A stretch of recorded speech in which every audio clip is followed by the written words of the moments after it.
নমস্কার, আমি ময়ূরিকা। আমার পেজে আমার সমস্ত বই বন্ধুদের আমি স্বাগত জানাই। আজ আমি কথা বলবো তিনটি উপন্যাস নিয়ে।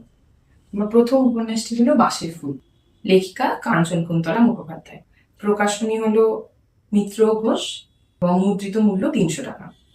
এই উপন্যাসটি আবর্তিত হচ্ছে অধ্যাপক রণজয় মিত্র, তার অপরূপা সুন্দরী স্ত্রী ডালি এবং তাদের ছোট্ট মিষ্টি মেয়ে মিল্কুকে ঘিরে। গল্পটি শুরু হয় খুব সহজ সরল ভাবে, কিন্তু যত আমরা উপন্যাসের গভীরে যাই ততই চলে আসে আরো বিভিন্ন পার্শ্ব চরিত্ররা এবং চলে আসে এক্সট্রা ম্যারিটাল অ্যাফেয়ার বা চাইল্ডহুড ট্রমার মতন বিভিন্ন জটিল বিষয়।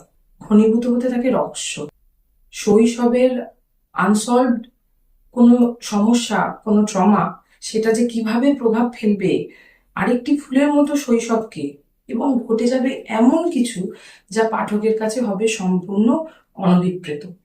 সব মিলিয়ে এই বইটি আমার কাছে অবশ্যই একটি মাস্ট রিড।